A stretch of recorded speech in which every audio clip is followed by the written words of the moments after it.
good day.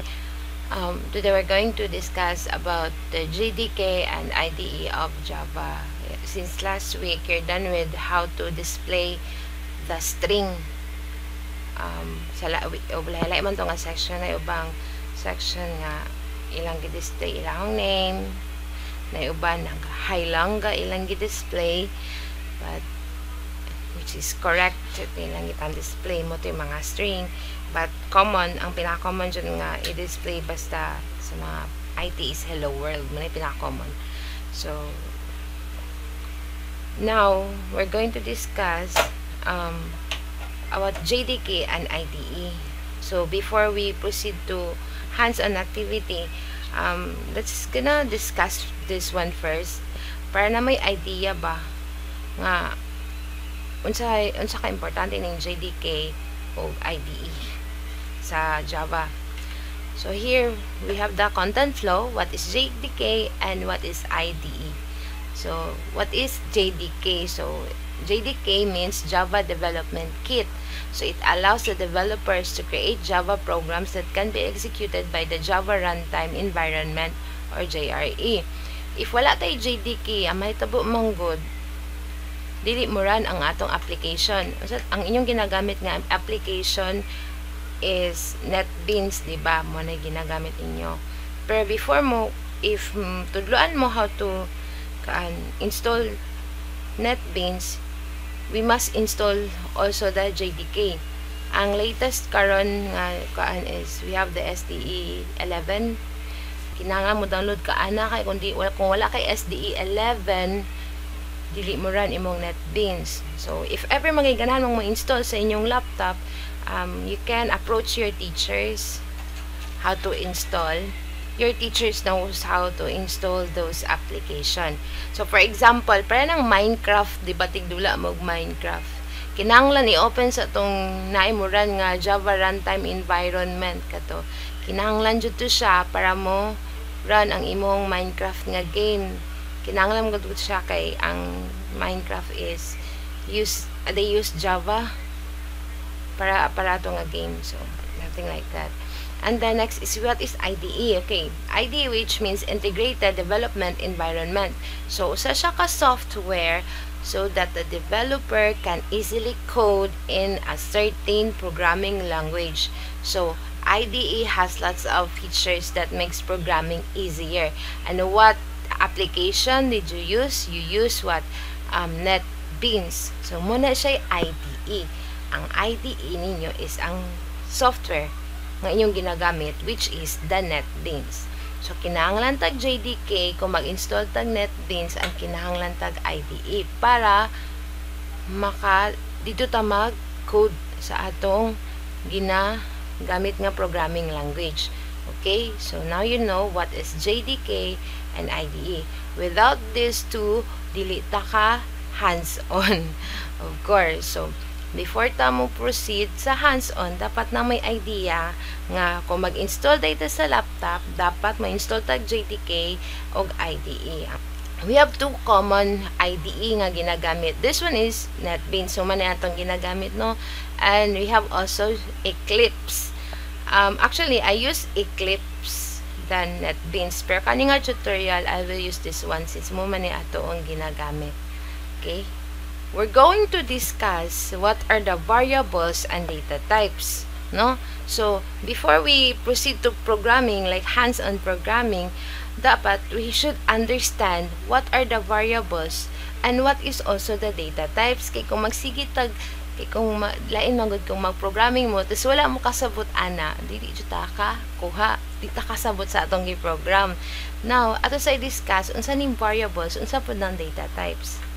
Okay, if you say okay, by the way, in this topic, in variables and data types, I have here the content flow.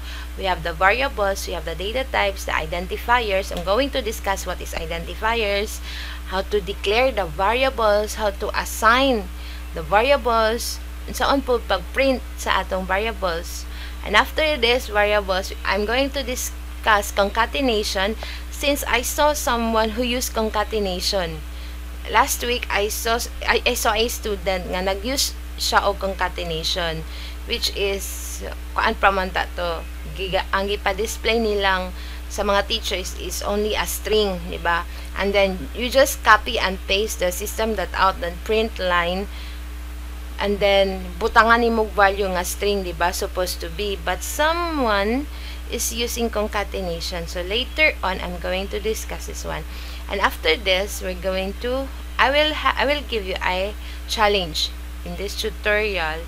We're going to create at least you're going to make a 3 hands-on ani nga tutorial, and I'm pretty sure nga after this tutorial pasabot na jud mo. And then if you are confused or in doubt, you can ask your teachers or your advisors, because your teacher is knowledgeable enough in this topic. Okay, so first, what is variables? Stated here that variables are used to store up temporary data to be used in our program's runtime. So which means, by the way, ako sa gulan siya Bisaya ha, para medyo klaro dyan siya. So if we say variables, ang gibutan ang state there is pang temporary storage lang siya. So for example, so if mo run ta og specific value, it holds the value nga atong giran. So igura siya temporary ra siya nga storage. For example, mo print ko og numbers or mo print ko og string or characters. Pag run ana niya, na siya variables. Kanang variable, na siya storage jud nga temporary. So during that kanang pag-run niya, kanang value nga nasa variable mo iyang ipagawas. Okay, so during program's runtime lang siya. So after running mo, wala na po tong temporary data niya. So to understand more about variables, later on we're gonna give you an example. Okay. Next is what are the data types. So simple ra jud siya, simple ra kong ibutang para mas masabtan. So ang akong gi-define is the type of data inside of our variable. Ano lang. So if we have variable na atay sulod sa variable na atay mga data types. And what are those data types? We have here sa programming, we have the characters, we have string, boolean, integers, and floating. Now, if we say characters, ang i-declare na sa NetBeans, ato na siyang di jud characters nga tibuok kani jud nga usa ka word, but let's use char or car as characters. It holds a single character. So letter na siya, usa ka letter. Can be A, can be B, or it can be C. Dili siya word, dili po siya sentence. So if say characters, usara jud siya, usara jud ka character, which is letters. If say string, so it holds a set of characters or text. So what you did last week was you display a string, di ba? Like you display a name, your address. You can display even a sentence, di ba? So those are string. If you say boolean, ang iyahon yung value is only what? It holds the value of true and false. Wa na lain. So it's only true and false. That's the boolean.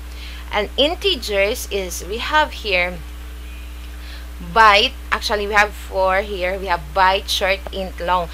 Same rin sila sa tinuod lang. Pero ang ilara yung kalahian is ilahon ng limit. For example, ang byte is from negative 128 to 127. Ang short is from negative 32,768 to so on. Okay. Pero ang aton yung ginagamit actually dere is only int. Rare na kayo magamit og byte, short, og long. Kaning int, kuan man gud ang int ng standard siya. Muna ang standard. So we have here in floating point. Sa floating point, we have two. We have float and double. The difference between the two is actually ako lang gi-search ning value ani. So medyo nadyo ni sila kalahian nga limit. Pero ako lang nagsabta na dyan aning float and double is float can holds more decimal compare sa double. Okay. So manang ka na mga programmer kalamitan ilang gamiton is only float. mas makahold mangud siya daghang decimal i-compare sa double. Okay? So, these data types I choose because these are only the common data types nga ginagamit. We have the characters, we have the string, we have the boolean, we have the integers, and 5, we have the floating point. But if you have any question regarding with these data types, you can ask with your teachers. But I guess I discuss it individually, so medyo kasabot ra po dagway taan eh. Now, unsa nang identifiers? So, nanatay variable, naanatay data type. So, unsa nang identifiers? In creating a simple Java programming, the data type, this one, I mean, the variables, the data type, and identifiers should be what? Should be in our program. Mostly, kalamitan, dapat naani. That's why, sa basic pa lang, dapat kanidyo i-introduce, kikinanglang naaning tulo. So, if you say identifiers, it is the name of the variable that the programmer indicated that it is used to read and write the variable. So, it's a name of a variable. So, ikaw magbuot unsa nga variable ang imong ganahang gamon. So, it might be num1 or first name or section, something like that. Okay. To understand more about variable, data type, and identifiers, I mean, let's I will give you an example how to create this. But before that, we have rules di ay sa identifiers. Ang rules sa identifiers is first one, you cannot use any special characters or other than underscore. So, if mag-create kag identifier name, bawal space. So, if mag-create ka og identifier name, bawal ang mga special characters like plus, minus, star, asterisk, and percent, and hashtag, something like that. Only acceptable is only the underscore. Second one is you cannot use white spaces, so which means bawal ka mag space, wala na siya. Bawal, kung if magkikag identify your name, bawal space. And then you cannot use numbers alone, so dili siya pwede number. So if mag-create kag name, bawal number, not unless if imo siyang i-mix with letters. So you can use numbers pero na ay letters. Pero dili na ang kung magkuanta, kung mag-create po taan eh, kung imo i-mix ang numbers ug letters, I guess mo error siya if imong iuna ang number and then letters. Dapat letters una and then i-mix mo ang numbers. Okay, later on, I'm gonna do that here. So, how to declare a variable? So, this is the syntax. So, you have to, actually, we have to analyze and memorize the syntax. Memorize yun dyan nato ni Pardita maglibog. Kung sa mathematics pa ni na ay mga formula ang mathematics, diba? So, dapat memorize ni mo itong formula para ma-solve ni mo ang problem. So, same here sa programming. Na ay syntax ang mga programming, ang sa programming. So, what we're going to do is you have to analyze and memorize the syntax. If makabalo ka sa syntax, then I am pretty sure makasolve mo sa problem. We have the data type, we have the identifier. This one, this is the first. You can write, it's either kani or kani. First one is data type. Imo ibutang iyang data type ug unsa iyang identifier. Second syntax is pwede nimo butang data type, butang identifier, then iyang value. Okay?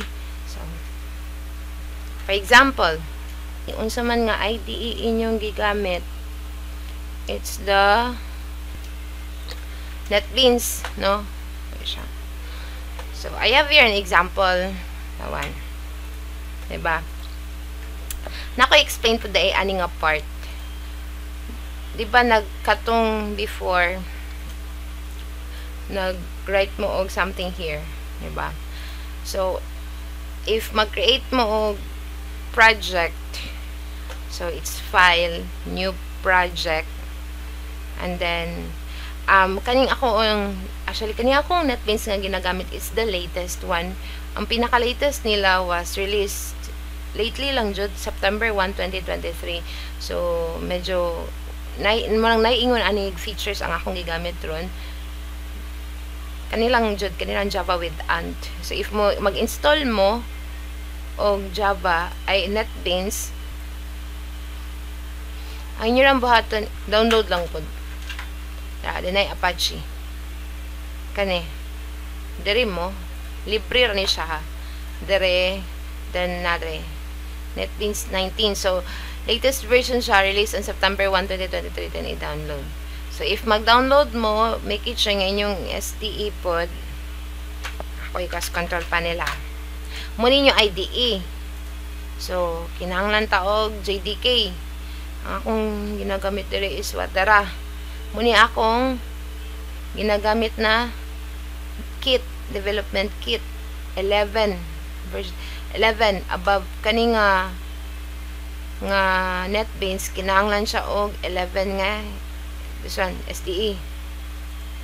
Iyang SDE must be 11 above kay itong una 8 akong gamit kay gamit lang kog Eclipse nga SDE 8 akong gamit. So akong gi-uninstall, it's because mo error siya, kinahanglan siya 11. So that's why kani akong gibuhat. So muna ang SDE, pag nakaani mo run imuhong NetBeans. If dili mo run mo reklamo ni imong NetBeans nga wala kay SDE. So iyang buhaton mag-download ka og SDE. So type lang dere SDE. Ay JDK 11. JDK 11. Nala So Linux, Windows maning akong gigamit dere. So mana siya.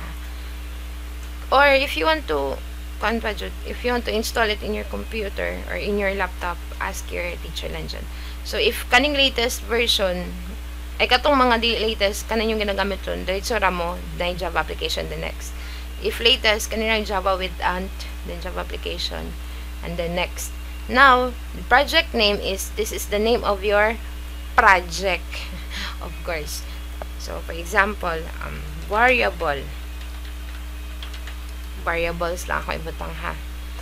So kanimo akong main class is mo nang as of na check sa nato ang main class. Kung mag-OOP ta pohon,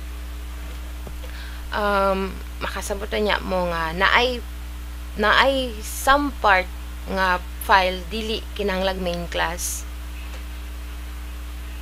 So kung mag-OOP ta, as of now structured programming pamanta. So we have to use we have to check create main class and then click finish.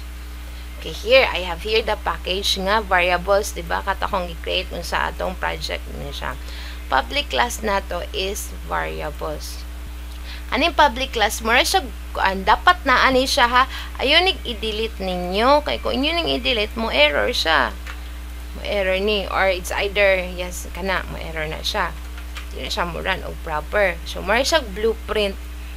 Kung sa balay, kung sa mga kung engineer pa lang ka, kinahanglan ka og plano, diba? So kinahanglan na i-class. And then nana siya curly bracket.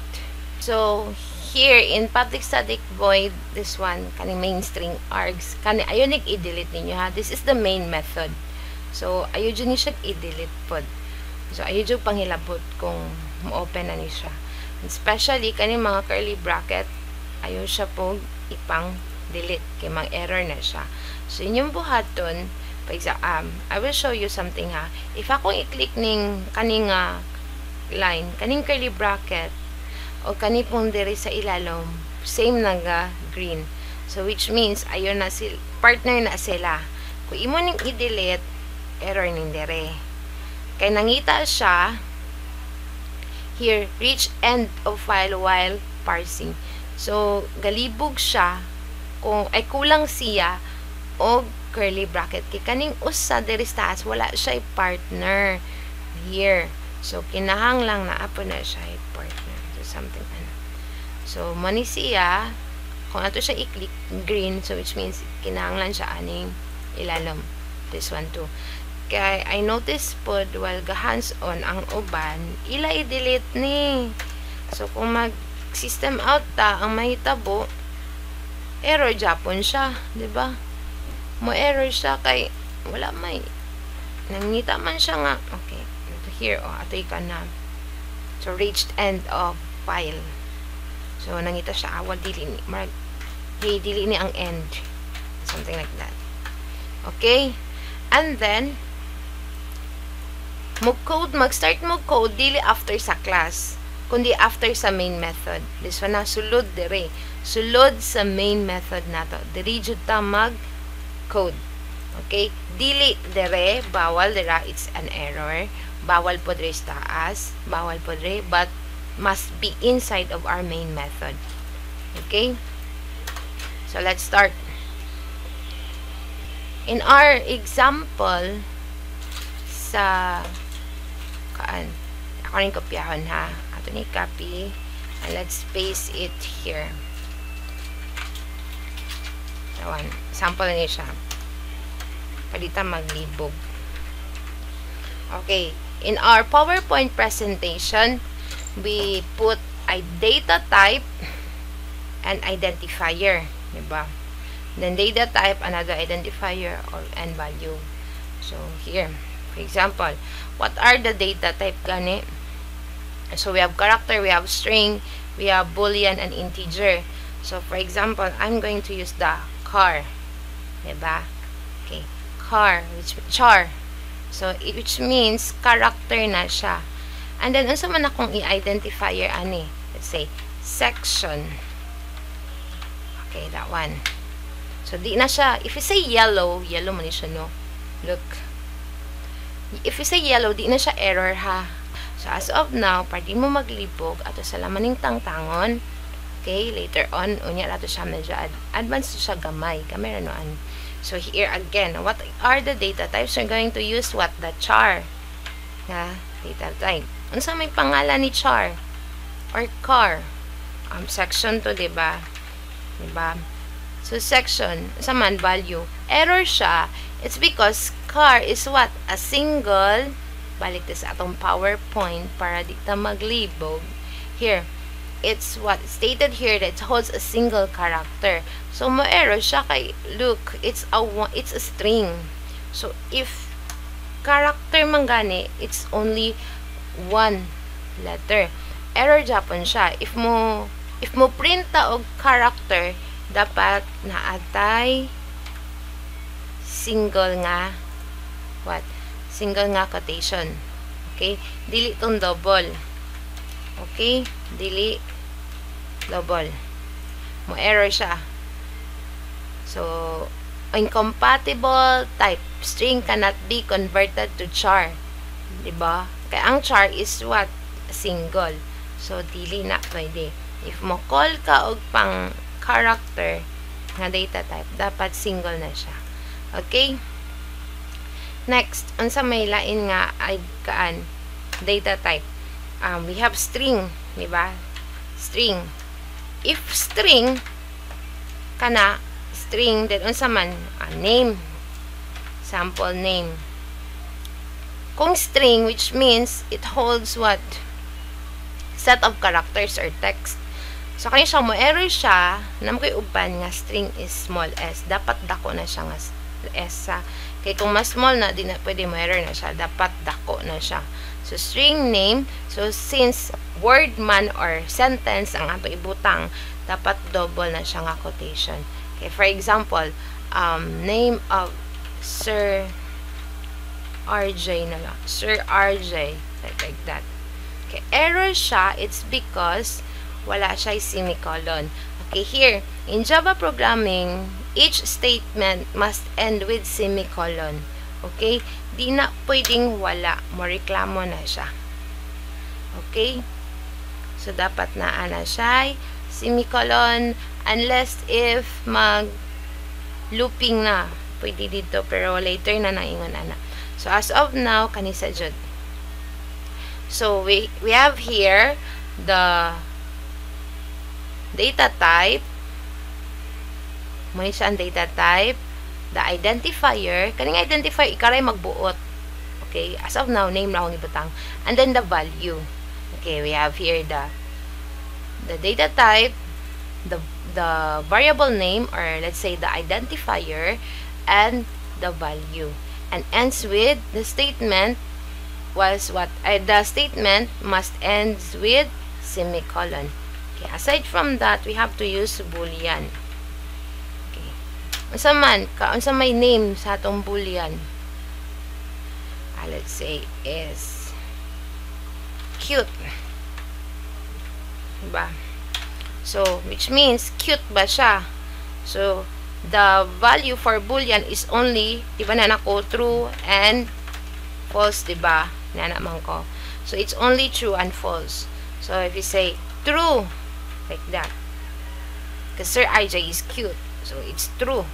Bawal ni siya magdako og tiha. It's error. Di na siya. Reklamo na siya. Small radyo na siya. Okay? So, ikuha na siya. Hinundumira na.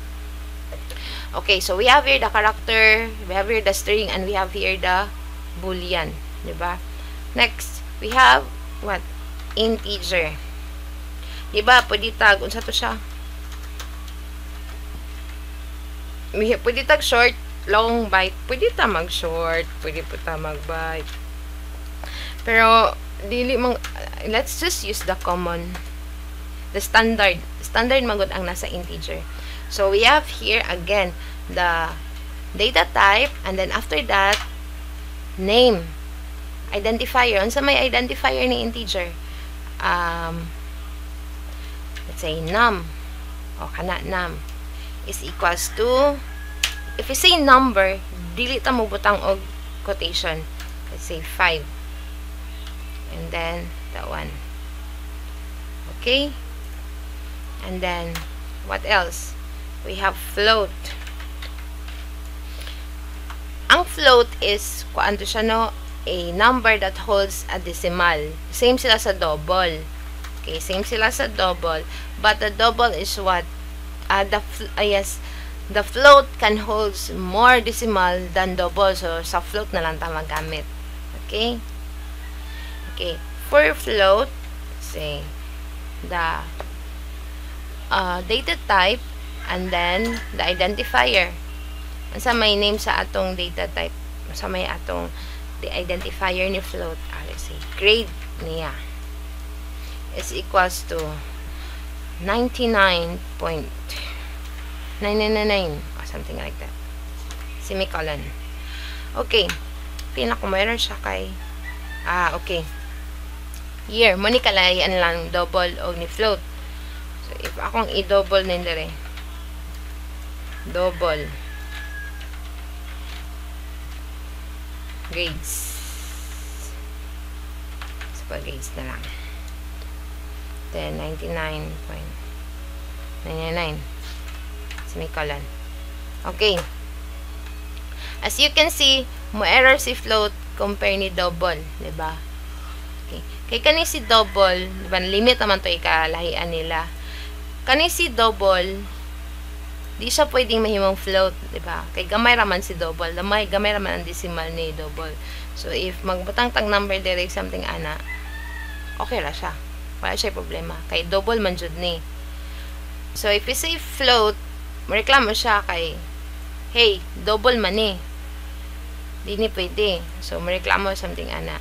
So, kani si float, kay since dako man siya og decimal, muhold man siya dako nga value sa decimal, pwede siya mahimong this one yes, mas dako man siyang mo holds og kuan decimal, ato siya ang butang f, which mean float. May siya kalahian lang duwa, ha. So sa double, pwede ka mag double apod if you want. Then that one, kanina variable di siya mareklamo kay gamay raman og pan ang double, gamay raman nga decimal iyang i-hold, unlike sa float. Okay, but as of now I'm going to use the float. Okay, here, so we have here the character, section A, string. Okay, ang kalahian lang jud, if we're going to use string name, then we use quotation. If character, single lang, apostrophe, the apostrophe man na siya. Then if you say boolean, iyang value is only true and false. Okay, Dili pwede glahi. Say yes or no. Yes. Yes, no. Di na pwede. It's only true or false. So, true. Num, integer num is bawal na siya o quotation. Okay, since num, integer man iyang gikuan, di ba? Number, integer is only a number, so bawal na. Say 5. And as well as sa float, di ba? Grading is 99, 99 na. Bawal mag-string, bawal mag-something, bawal mag-quotation, since number man siya. Okay? By the way, in our identifier, this one, the identifier name, you can create your own identifier. So, kanigi na magama rin ako, but please use the proper naming, ha? For example, number, so if it's num1, num2, num3, ha? Then, this, if string, pwede ka magamit of first name, last name, school name, or etc. So, kaning mga identifier, ikaw na magbuot unsay mga identifier name mo. And then, kani, kapag mo kani, amo niya mga data type. Okay? So, it should be, same spelling. Careful tayo mo sa spelling, kaya dagang masayop na. Okay? And the value.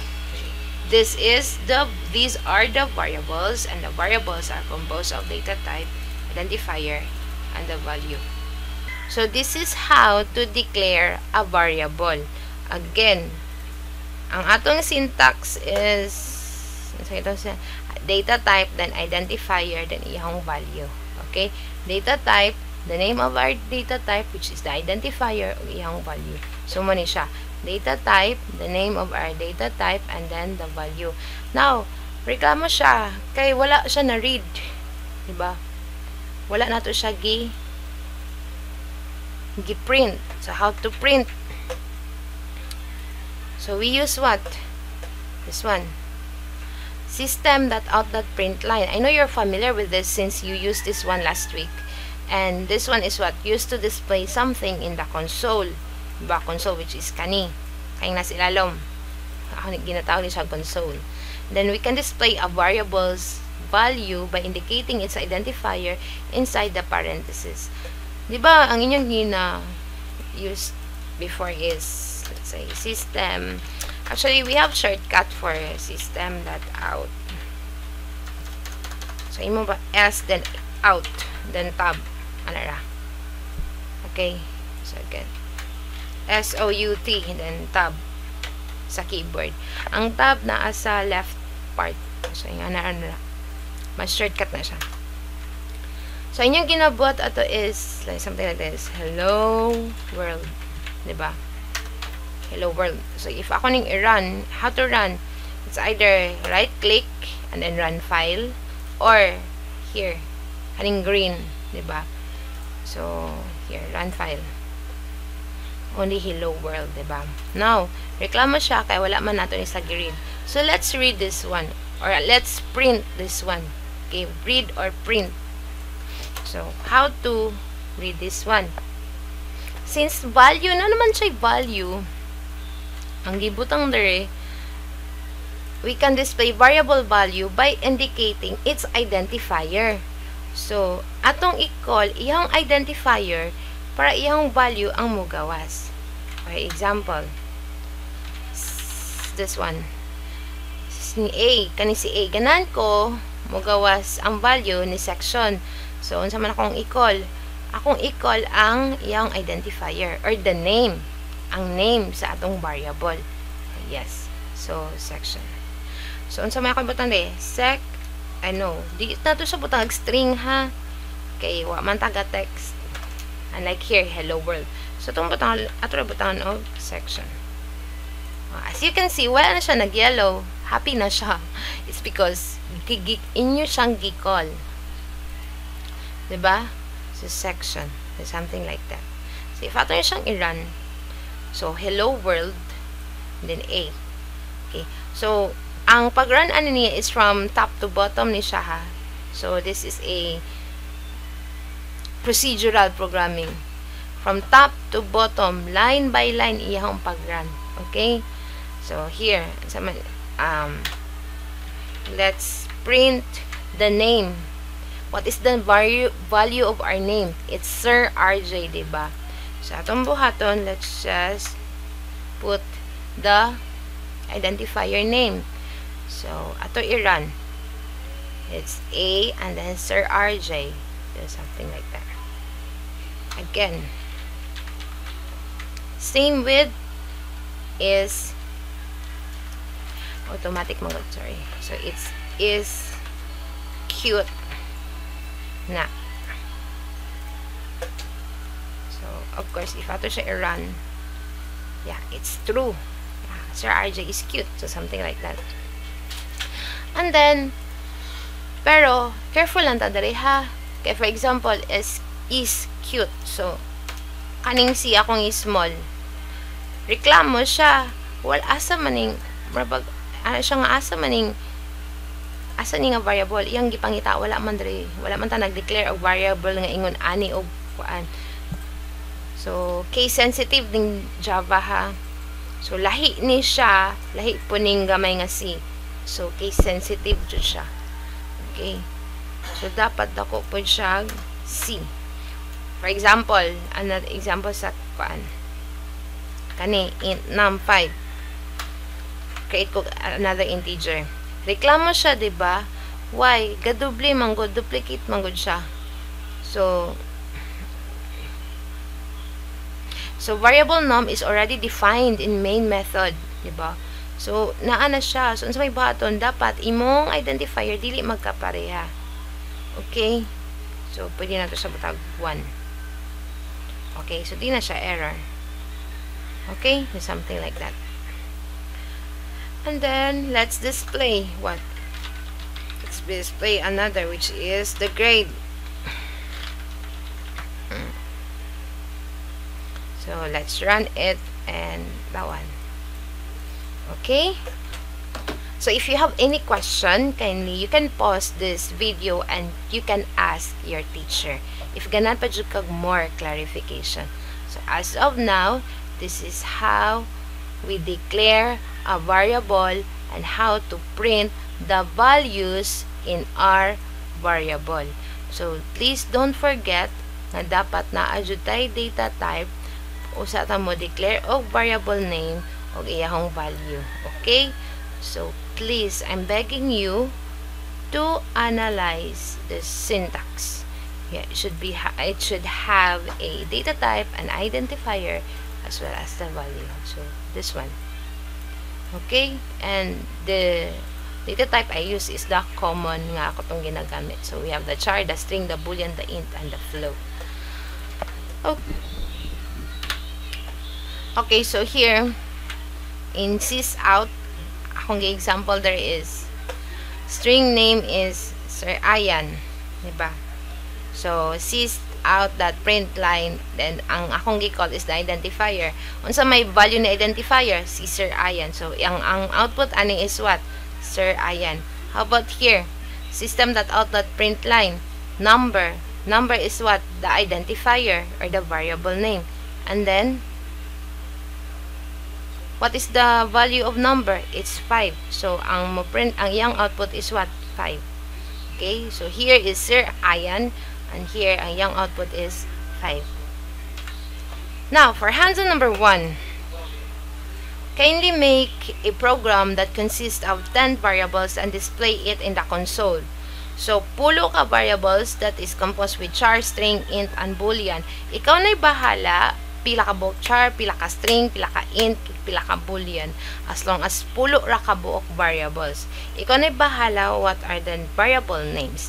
And kindly use the proper naming ha. Ayaw jud mo gamit og mga bad words. Okay, kay narapay uban mo gamit og ingon ana. So please, proper lang ta sa naming. So we have char, we have string, we have int, we have boolean, and the value. What is the value of your char? What is the value of your string? Okay. So, pulo ka buok variables. This is your hands-on one. And after, if you're done, raise your hand and ask your assigned teachers regarding with your final output. Thank you.